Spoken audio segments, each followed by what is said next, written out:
Khadijah pun akhirnya menitipkan hartanya kepada Nabi Shallallahu Alaihi Wasallam, dan Khadijah ingin memastikan tentang kejujuran yang terkenal itu.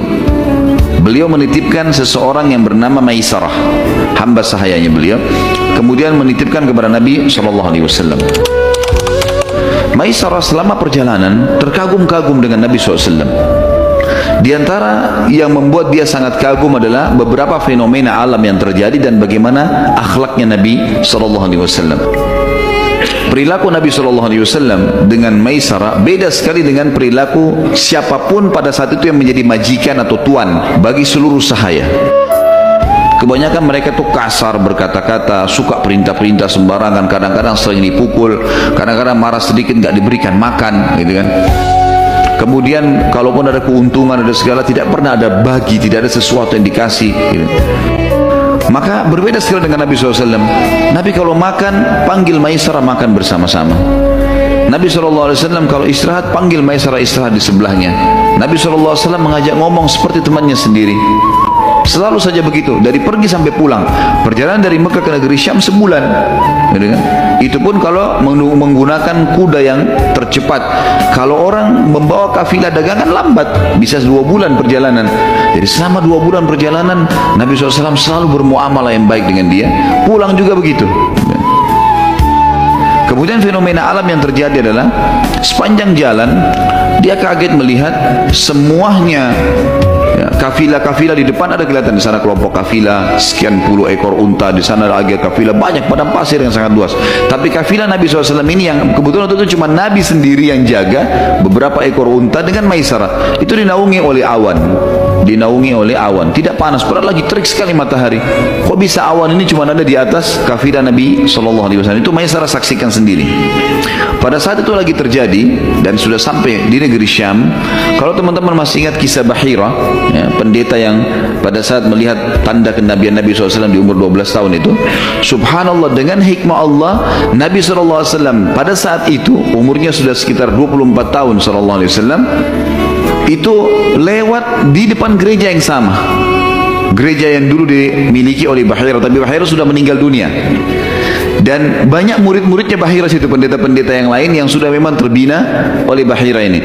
Dan selalu diingatkan oleh Bahira, ingat ini masa keluarnya kenabian, dan perhatikan baik-baik kafilah-kafilah Arab itu, karena Nabi terakhir itu akan keluar dari kota Mekah sana. Ini kafilah-kafilah mereka yang sering bolak-balik, perhatikan baik-baik. Kalau ada kejadian-kejadian yang unik, maka pastikan apakah ada di antara mereka manusia yang sedang kita cari itu. Salah satu pimpinan pendeta pada saat itu melakukan hal yang Bahira sering lakukan. Setiap hari nongol di jendela gereja ngelihat kafilah-kafilah yang lewat, karena memang ini jalurnya mereka lewat. Terkagetkan pendeta ini pada saat melihat kafilah Nabi SAW. Ini kafilah satu-satunya yang cuma 2 orang, untanya banyak sekali, tapi cuma 2 orang, dan semua kelihatan dari jauh, matahari lagi terang, semuanya kafilah yang berserakan yang sangat banyak. Beda dengan kafilah Nabi SAW, ini ada awan di atasnya menaunginya, dan ada sebuah pohon di sebelah gereja. Konon ceritanya Bahira dan temannya ini membangun gereja di situ karena mengetahui tentang histori pohon itu. Histori pohon itu disebutkan dalam Injil, dinukil oleh para penginjil ini sebelum Nabi SAW diutus tentunya. Kalau ada pohon di situ, yang pohon ini mereka tahu semua nabi turun di situ. Pohon ini setiap nabi pasti akan mampir di pohon itu, dan pohon ini subhanallah dengan hikmah Allah tidak pernah ada yang mampir di situ kecuali nabi-nabi, gitu kan. Pada saat Nabi SAW mau istirahat, beliau pun duduk di bawah pohon itu. Ada satu pohon di dekat gereja, pohon kurma, cuma satu pohon. Itu Nabi SAW duduk di situ. Kemudian kafilahnya, unta-untanya disandarkan, Maisarah dipanggil duduk di sebelahnya. Kejadian yang luar biasa pada saat itu disaksikan oleh kepala pendeta adalah pohon kurma itu tiba-tiba menunduk, ya, menunduk dan terlihat sekali sangat jelas, kemudian menutupi Nabi SAW dari panas. Maka dia pun penasaran dan dia berkata, ini mungkin salah satu tanda. Dia pun akhirnya keluar, kemudian coba melihat peluang kapan Nabi SAW berpisah dengan Maisarah. Maisarah sempat pamit sama Nabi SAW, ingin mencari kalau kita mungkin tempat buang air gitu kan, keluar. Maka oleh pendeta ini dikejar. Lalu dia berkata, hai fulan, tunggu sebentar.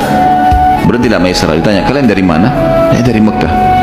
siapa yang bersamamu ini? Seseorang dari kota Mekah, tokoh Mekah yang bernama Muhammad, dan dia punya kafilah dagang gitu kan. Lalu mulailah pendeta ini menanyakan banyak hal tentang siapa namanya, siapa ibunya, siapa ayahnya, segala macam ditanya tentang Nabi SAW secara rinci. Dan semua yang dijelaskan oleh Maisarah yang dia tahu, kalau dia adalah keturunan yang baik, ibunya meninggal pada saat dia masih 6 tahun, ayahnya meninggal pada saat dia di rahim ibunya, kakeknya bina, sekarang bersama pamannya, dan seterusnya, gitu kan. Dan dia terkenal sekali dengan julukan Al-Amin di Mekah. Semua ini ciri-ciri disebutkan yang diketahui oleh pendeta ini adalah ciri kenabian. Lalu kemudian pendeta ini pun setelah pertanyaan yang banyak kepada Maisarah dan dia penasaran, maka dia mengatakan, baiklah kalau begitu, saya berterima kasih atas pendapatmu ini dan saya coba akan menyampaikan kepada teman-teman di dalam gereja gitu. Terus si Maisarah bilang, sebentar, boleh saya nanya nggak? Iya. Apa rahasia pertanyaan Anda tadi? Kenapa Anda bertanya seperti itu? Lalu dia mengatakan, pendeta itu mengatakan, dan ini membuat Maisarah kaget, dan nanti ini yang akan disampaikan kepada Khadijah pada saat pulang ke Mekah yang mendorong Khadijah mau menikah dengan Nabi Sallallahu Alaihi Wasallam. Salah satu faktornya itu. Maka dia mengatakan, ketahuilah wahai anak muda, karena Maisarah masih muda, masih belasan tahun berumur seperti ini, di bawah sedikit dari Nabi SAW. Ketahuilah, menurut keyakinan kami dan apa yang kami dapatkan dalam Injil, tidak ada yang turun di bawah pohon ini kecuali seorang nabi, Maka ketahuilah yang sedang bersamamu sekarang adalah nabi yang sedang ditunggu,